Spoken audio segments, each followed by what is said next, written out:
గుడిల పాము, లింగాన్ని చుట్టుకున్న పాము, బడిల పాము, బండిల పాము, వంటరల పాము, హెల్మెట్ల పాము, బూట్ల పాము, గిట్ల పాముల వార్తలు మస్తుగా చెప్పుకున్నాం కదా. ఇక ఇయ్యాల తులసి చెట్టు మీద తిష్ట వేసిన ఇంకో పాము వార్త వచ్చిందుల్లా బాపట్ల జిల్లాకి వెళ్ళి 2 రోజుల సంధి తులసి చెట్టు మీదకెళ్ళి దిగుతలేదటగా పాము. గా పాము రంగు కూడా చిత్రంగానే ఉన్నది.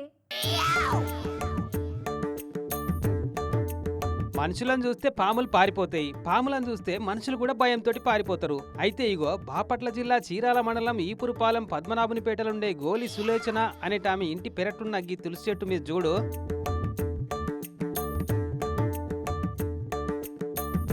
ఓయమ్మో పాము, ఏం పామో ఏమో చిత్రంగా ఉన్నది కదా. పసుపచ్చ బంగారు రంగుల ఎర్రటి కళ్ళతోటి ఉంది.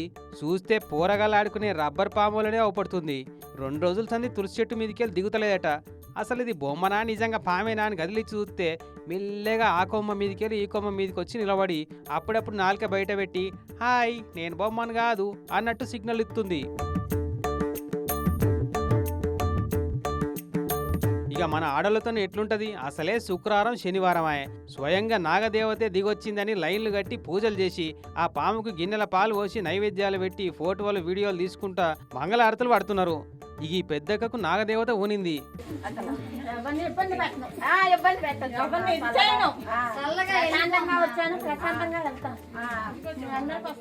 సరే సరే అటనే గాని తల్లి, నీకు నిమ్మలమైనాకనే ఓదుతీ అని అక్కను శాంతింపజేసిర్రు. ఇక చుట్టూ చేరిన అమ్మలెక్కలంతా.